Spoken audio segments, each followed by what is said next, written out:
Everyone loves a bad girl, or at the very least feels that strange magnetic pull towards them, that mix of danger and confidence that makes you think you're in control, that maybe you could get close without getting burned, or, in this lady's case, crushed between her thighs. Characters like Amy Dunn, Nina Myers, or Cersei Lannister aren't misunderstood. They're straight up villains. Cruel, calculating, predatory, and completely comfortable being exactly that. But we love them anyway, which makes it kind of odd that a ruthless terrorist organization determined to rule the world and famous for one of the most creatively unhinged rosters in 80s cartoon villainy is usually remembered as having only two women in its ranks. And if that's what you thought, well, you'd be way off base. I mean, not even close.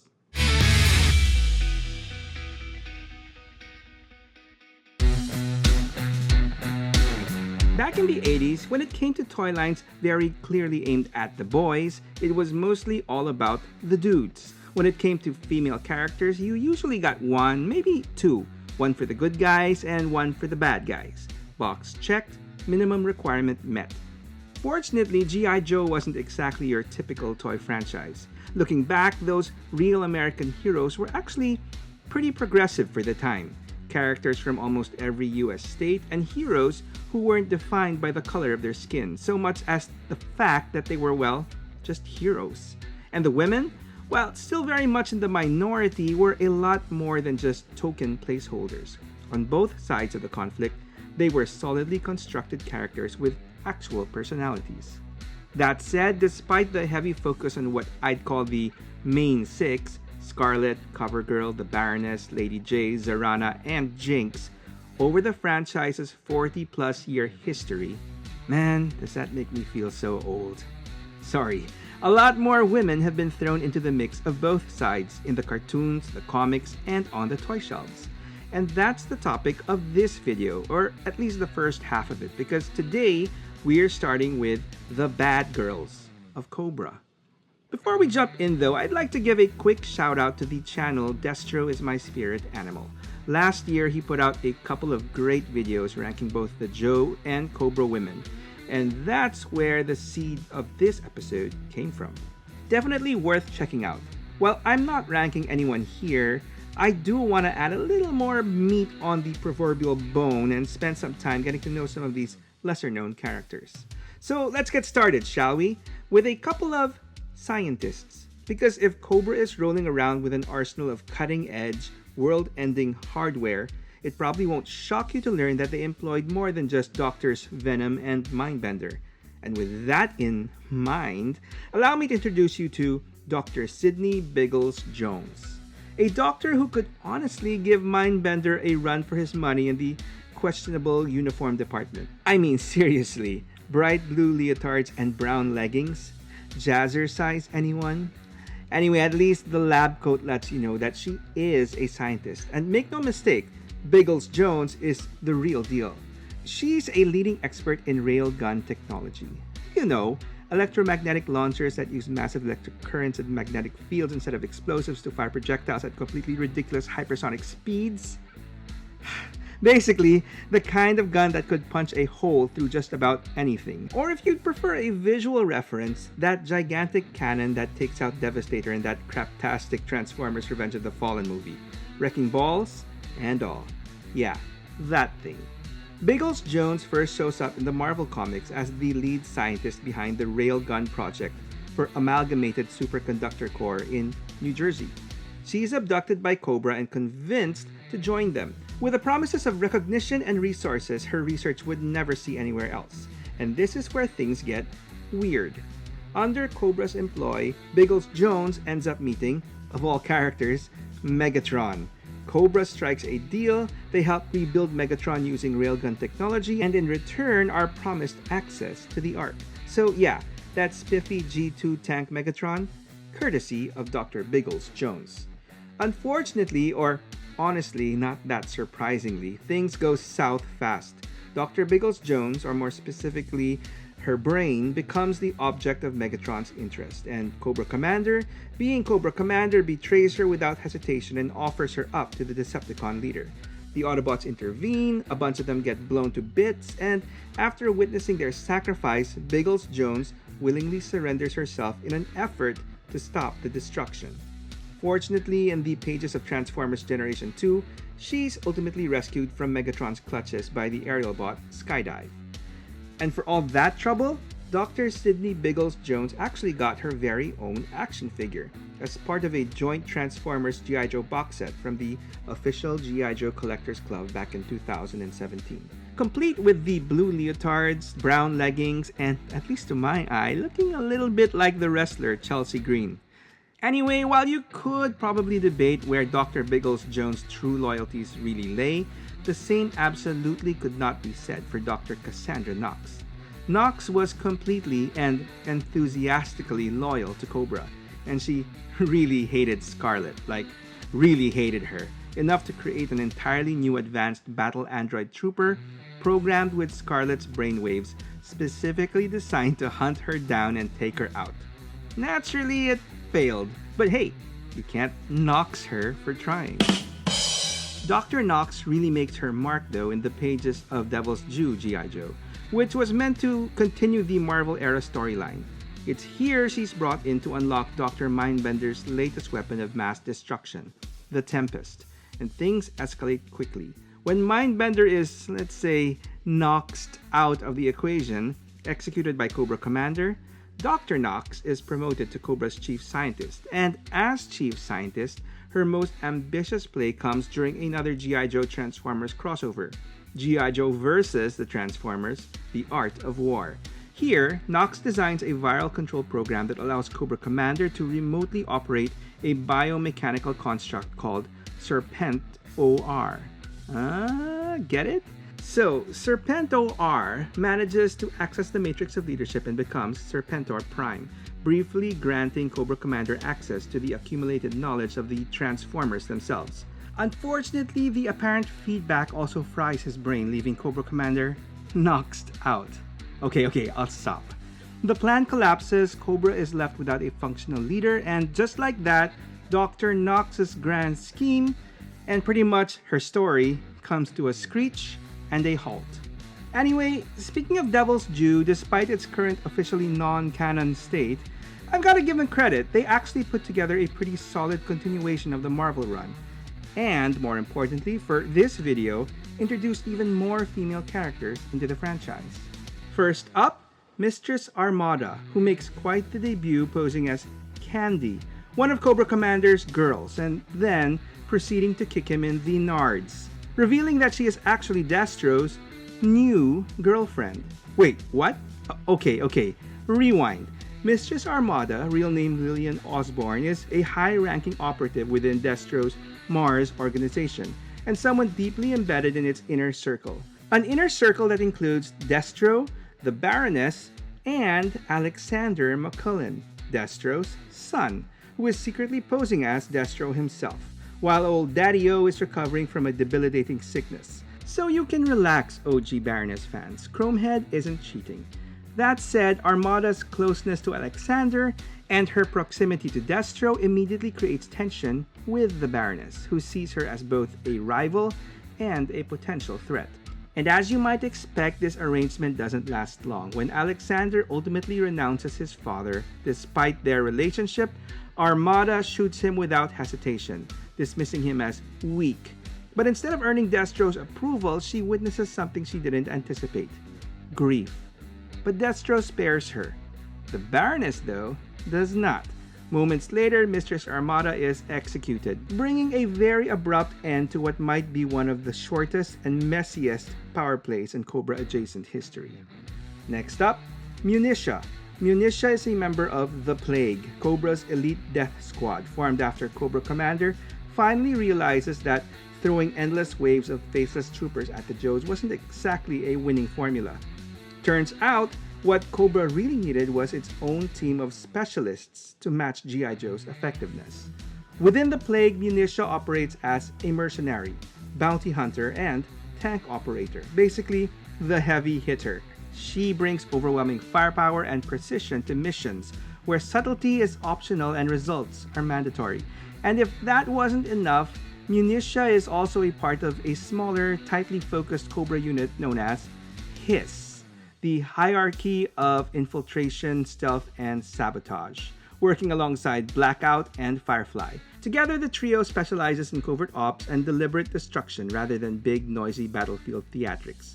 Now, despite that resume and the company she keeps, Municia doesn't actually get much in the way of dedicated storylines, which is a shame because it seems Hasbro had plans for her. Municia received her own action figure in 2009, complete with a file card that describes her as an unnervingly emotionless individual with a chilling presence.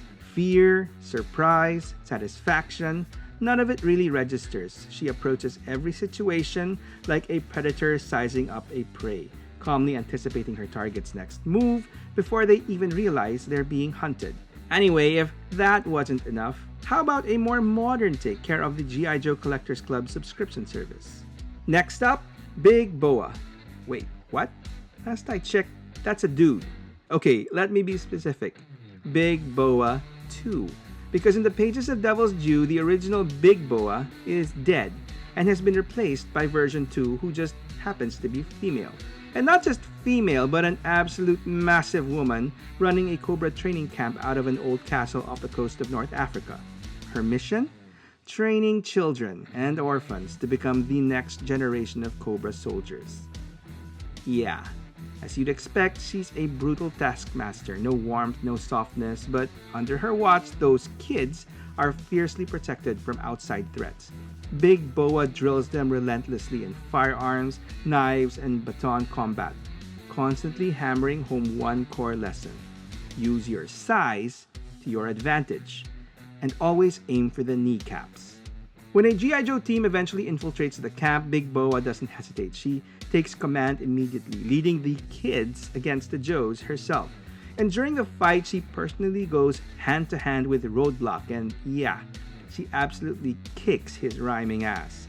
But in a moment of brutal irony, Big Boa is ultimately taken down by one of the girls she trained, who follows her lessons perfectly and drops her with a strike straight to the kneecap.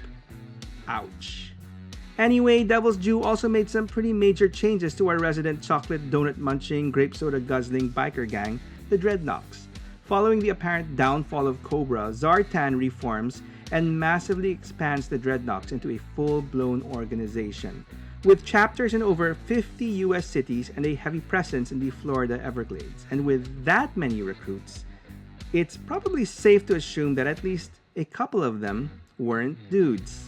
Enter Heart Wrencher, an unusually attractive Dreadnok, mechanic and enforcer, best known for swinging a massive wrench as her weapon of choice. She's also often depicted as Zartan's girlfriend, which, as it turns out, isn't exactly the prestigious position it sounds like. She's shown getting shoved off beds and even sporting a black eye, which, yeah, that hints at some darker stuff we don't really need to linger on. Fortunately, she does eventually move on, as eventually she's seen riding behind fellow Dreadnok, Monkey Wrench, proving that not only did she escape a bad situation, but she finally found the right wrench for her heart. Yeah, that was weak. Moving on. Next up, Zanya. And yeah, if the Z name didn't already give it away, Zanya is a brand new addition to the whole Zartan, Zarana, Xandar family tree. Specifically, she's Zartan's long-lost daughter, born from a brief affair he never even knew resulted in a child. Zanya grows up poor in an abusive household, learning early on that weakness just gets you hurt. By the age of 9, she survives a deadly fire, one that may or may not have been her doing, killing both adults in her life, her mother and her mother's abusive boyfriend. She walks away from it hardened, focused, and with one clear goal: find her father. As a teenager, Zanya becomes an underground fighter, traveling the country and beating men twice her size for cash. Eventually, that reputation gets her noticed by the Dreadnoks. She earns a shot and immediately shocks everyone by publicly attacking Zartan at a Dreadnok party and announcing flat out, "I'm your daughter." Zartan initially blows her off, but after quietly confirming her story, he gives her a choice: walk away or stay and accept everything that comes with Dreadnok life. she stays, a decision that instantly puts her at odds with Zarana, who had long been assumed to be Zartan's successor. But over time, Zanya earns her place and eventually her aunt's respect. During a later mission, Zanya is secretly encouraged by Kevin, a close friend who joined the Dreadnoks alongside her, to kill Zarana and secure their future. Instead, Zanya turns on Kevin, beating him down and cutting him out of her life completely. Zarana reveals it was a test, Zanya passes, the Dreadnoks cheer, Zartan watches, proudly. And all is good in Z family. Anyway, considering how overwhelmingly male the Dreadnoks usually are, it's no surprise that being in the minority, both Heartwrencher and Zanya stood out enough to get action figures. Zanya was released as part of a Dreadnoks battle set in the 30th anniversary line back in 2011, while Heartwrencher became a much harder to find Collectors Club exclusive, packed with the Dreadnok Ground Assault Stinger in 2018. And they're apparently due for bigger things, literally, in the 6-inch classified line. At least, Zanya has been announced as a future release, and apparently, Heartwrencher has been a persistent rumor for years. And speaking of rumors, I heard a rumor that only a tiny percentage of a channel's subscribers actually get notified when a new episode goes up. And that's why I'm setting up the official Stories from the Toy Shelf mailing list. A simple way to stay connected, making sure you actually know when a new episode drops, and keep up with channel updates as well. And don't worry, I will send absolutely no spam. Your email stays private and you can unsubscribe anytime. And it's completely free. So help me keep our community connected. Just click on my mailing list link on my main channel page and at the top of the video's description below. And that's it. Pansit. And finally, as far as Devil's Due is concerned, aside from beefing up our favorite biker gang faction, they also introduced something new, lurking in the shadows, designed to make both the Joes and Cobras see red. Okay, so technically, the red shadows weren't actually new, not even close. They first appeared way back in the 80s as enemies of Action Force, the British equivalent of G.I. Joe. What Devil's Due did was officially bring them into the US Joe universe with a much more modern and deadlier twist. Led by some evil dude named Wilder Vaughn, the Red Shadow's mission was brutally simple: wipe out both Cobra and G.I. Joe by systematically eliminating key players on each side. And that's exactly what the Red Shadow's covert agent Dela Eden did. And yeah, she does some real damage. During the Red Shadows campaign, Dela Eden straight up kills Lady J, delivering one of the most shocking losses in G.I. Joe history. And just to make sure the other side got their fair share of grief, she also shoots Cobra Commander. Nobody is safe, nobody is exempt. Surprisingly, despite all that and the eventual defeat of the Red Shadows though, Dela Eden doesn't die. Her life is spared when a grieving and understandably vengeful Flint has her at gunpoint and chooses not to pull the trigger. So she lives, and actually gets recruited into Cobra by none other than Cobra Commander himself. Anyway, as of today, despite her rather impressive accomplishments, Dela Eden has yet to receive an action figure or resurface in any modern G.I. Joe series. Now, since we're already talking about other factions, let's rewind a bit and take a look at one more prominent female operative from another faction, this time from the Soldiers of Chaos, Anarchy, and Ruin, or SCAR for short, the main enemy faction from the 90s era experiment known as G.I. Joe Extreme. Now, while SCAR technically replaced Cobra, it was basically the same blueprint with the serial numbers filed off. Take the Ruthless Terrorist Organization template, swap out the names, and call it a day. So instead of Cobra Commander, we got Iron Claw, a secret ruler of the nation of Khalistan, and leader of SCAR, a sort of mashup of Cobra Commander and Destro. And naturally, where there's an evil mastermind, there's also an evil Baroness equivalent. Enter Steel Raven. Steel Raven is the beating heart of SCAR. If Iron Claw is the mastermind, she's the one who makes sure the plan actually survives contact with reality. She joins SCAR at a very young age and rises fast, eventually earning the not at all subtle title of the most dangerous woman alive. Her loyalty is absolute. Like, she literally loses an eye protecting Ironclaw's alter ego, Count Von Rani, and her refusal to ever reveal his identity locks her permanently into his inner circle. Her philosophy is simple: loyalty is only proven through sacrifice. Steel Raven is Scar's iron discipline made flesh, relentless, uncompromising, and willing to give up everything to see Ironclaw's vision burn the world down. And that level of dedication eventually earned her something surprisingly rare for a G.I. Joe Extreme character: her very first official 25th anniversary era action figure, released through, once again, the G.I. Joe Collectors Club subscription service in 2017. And speaking of action figures, that brings us to a couple of characters who basically came to life as action figures. First up is the G.I. Joe Jinx repaint, Vipra. Vipra debuted in 1998 as a Cobra operative and driver of the Cobra Rattler 4-wheel drive. A repaint of the Cobra Stinger, not the iconic VTOL jet, just to be clear. And yeah, she was also a straight-up repaint of Jinx, complete with the exact same accessories. That said, Hasbro at least bothered to give her an actual backstory. Born Anne A. Conda, no seriously, I'm not making this up, in New Orleans and raised in the Louisiana swamps, Vipra grew up violent, defiant, and openly contemptuous of traditional authority, including the military. Drawn to Cobra's attitude and ideology, she joins willingly and moves up fast. Officially, she's listed as a Rattler 4-wheel driver, but both Cobra and the Joes recognize that she's just as dangerous on foot, relying more on martial arts skills and raw aggression than rank or equipment.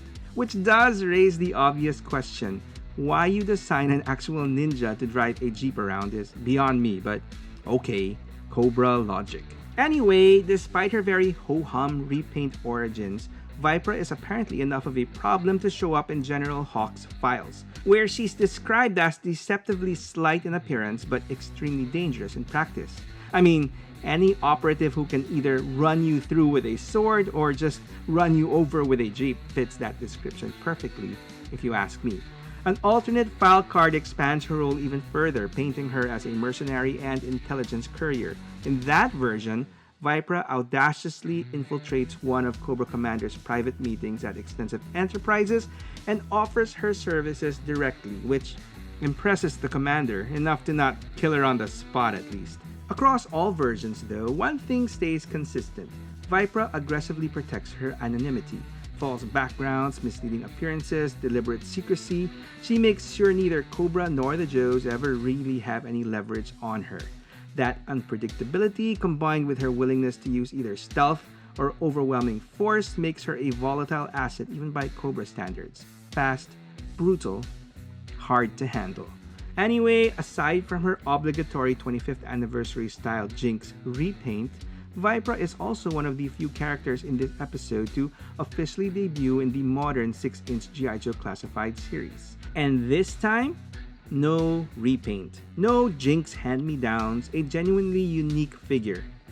Okay, fine, actually it was a creative kit bash using parts from previously released female figures, but hey, at least she gets a spiffy new unique skull mask. And these days, she's been rolled into Cobra's sub-team Python Patrol, which probably explains the more reddish color palette. Still, I'm holding out hope we eventually get a repaint in her more traditional blue gear. But if blue isn't your thing, I have to asp. How about green? Or better yet, crimson. Enter Crimson Asp, introduced as part of the 2013 JoeCon Nocturnal Fire Convention set, and essentially a brand new modern Cobra character. Siobhan A. Nathaire from Dublin, Ireland, codenamed Crimson Asp, specializes in sabotage, arson, and demolitions. Equally comfortable leveling infrastructure with explosives or turning flame weapons on personnel. I guess you could call her a female version of Firefly, just, not as good. I mean, she lost her eye in an explosion for Pete's sake. Kidding. Crimson Asp actually lost it during a disastrous mission back home when she was younger. Part of a rough formative period where she gained extensive combat experience, built deep ties in the criminal underworld, and turned herself into a mercenary saboteur for hire. From there, she graduates to waging guerrilla campaigns across the globe for anyone willing to pay. And over time, the destruction itself becomes her signature. Her operations aren't just profitable, they're personal.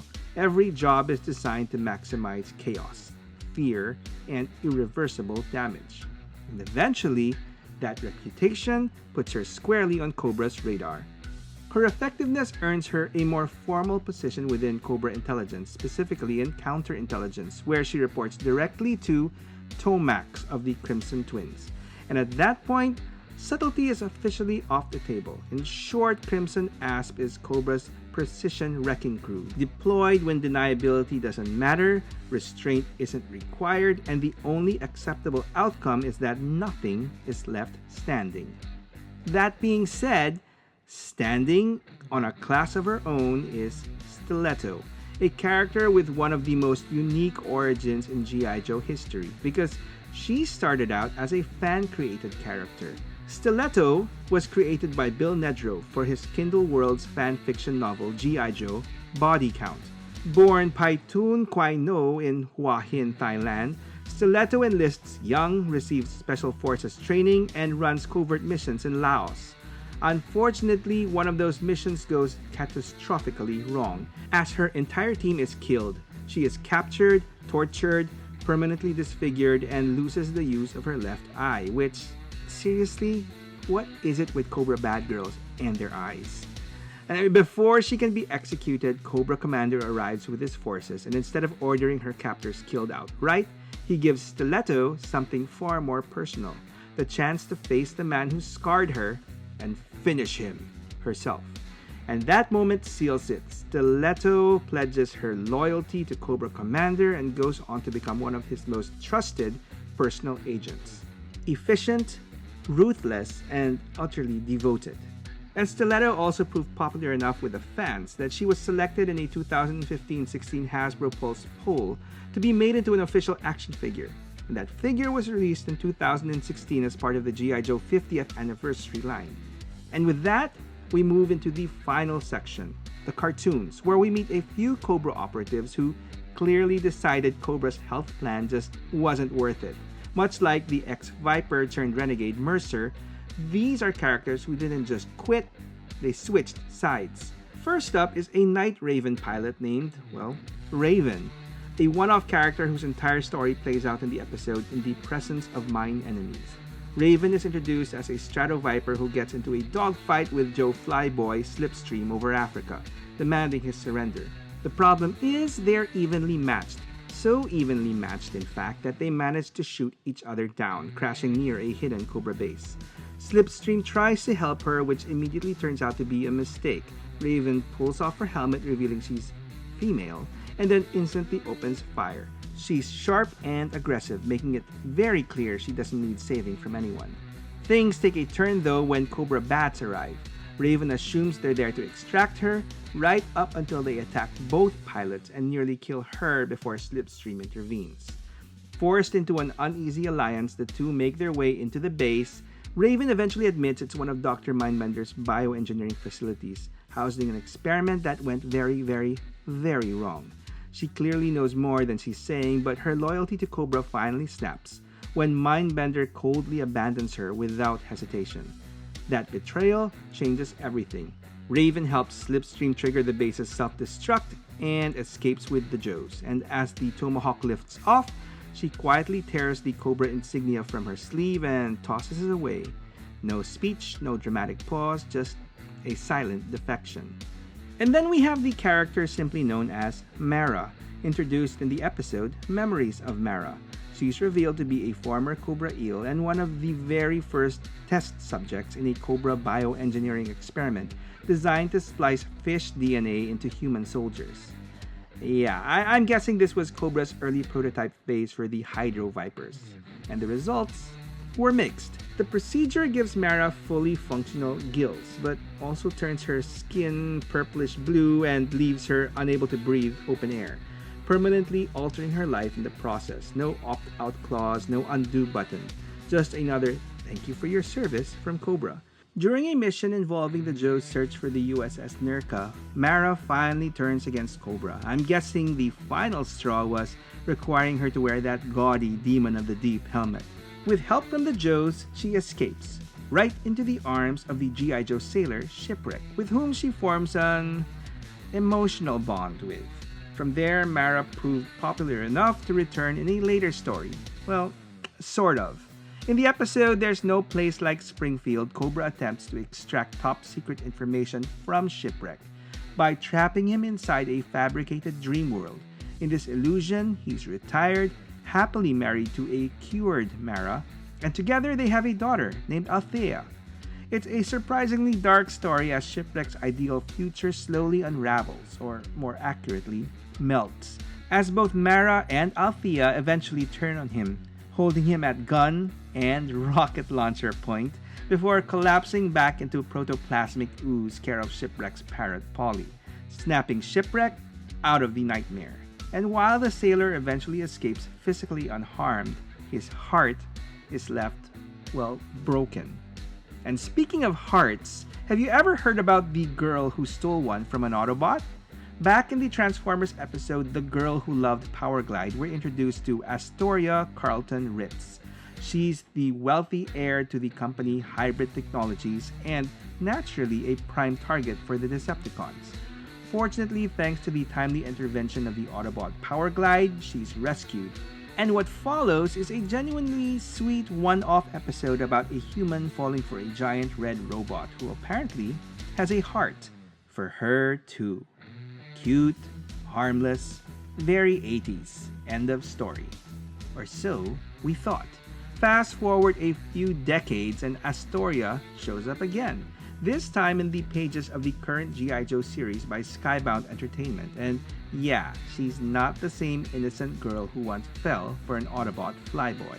Now Astoria is the CEO of Hybrid Technologies and secretly a masked operative known as Chameleon, fiercely loyal to her lover, Destro. And yes, before you ask, the real Destro, not the son, because in this universe, the Baroness is a Joe. Yeah. Now, to be fair, the Skybound series is still very much in its early days, so I'm guessing this isn't the long-term status quo. But for now, Baroness is good, and Astoria Carlton Ritz is super bad. And last but not least, to close things out, we come to what is possibly the most controversial and polarizing female character to ever come out of the cartoons, or, if we're being more accurate, the movies. Back in the 1987 full-length animated film G.I. Joe The Movie, we're introduced to a mysterious individual who makes one hell of a first impression. In the opening sequence, said individual single-handedly infiltrates a Cobra terrordrome, slips past elite Crimson Guards with ease and a little help from some mutative spores, and delivers a message directly to Serpentor. She reveals the existence of the ancient hidden kingdom of Cobra Law and forms an eerie, almost predestined bond with Cobra's emperor. Pythona is presented as a lethal femme fatale, graceful, venomous, and absolutely devoted to her king, Globulus. But despite her prominent role in the film, effectively acting as the main antagonist opposite the new good girl on the block, Jinx, Pythona shockingly didn't receive an action figure at the time. In 1987, we got a Cobra Law 3-pack featuring Nemesis Enforcer, a Royal Guard army builder, and the ruler of Cobra Law himself, Globulus, but no Pythona, the royal messenger and harbinger of destruction. We'd have to wait nearly 30 years before Pythona finally got her due with a 2016 official G.I. Joe Collectors Club membership exclusive figure. But since then, I'd argue she's gotten a lot more love. Between the Super 7 retro and modern O-ring release, making up for what we didn't get in the 80s, and an absolutely killer G.I. Joe Classified Series figure, one that I definitely did not pass up, even if it wasn't exclusive with exclusive accessories and pricing. Because whatever feelings you might have about Cobra Law as a concept, I don't think anyone can honestly deny just how cool this figure and Pythona's overall design actually is. And sometimes, If you ask me, that's more than enough. And speaking of cool, have you heard about G.I. Joe's Cold War counterparts? If you want to know more about the USSR's answer to America's highly trained Special Mission Force, you can check out the October Guards story here. Or if you want my latest story, well, that's over here. Either way, thanks for watching, and I hope to hear from you in the comments below. Who is your favorite bad girl not named Baroness or Zarana? Go ahead, tell me your story.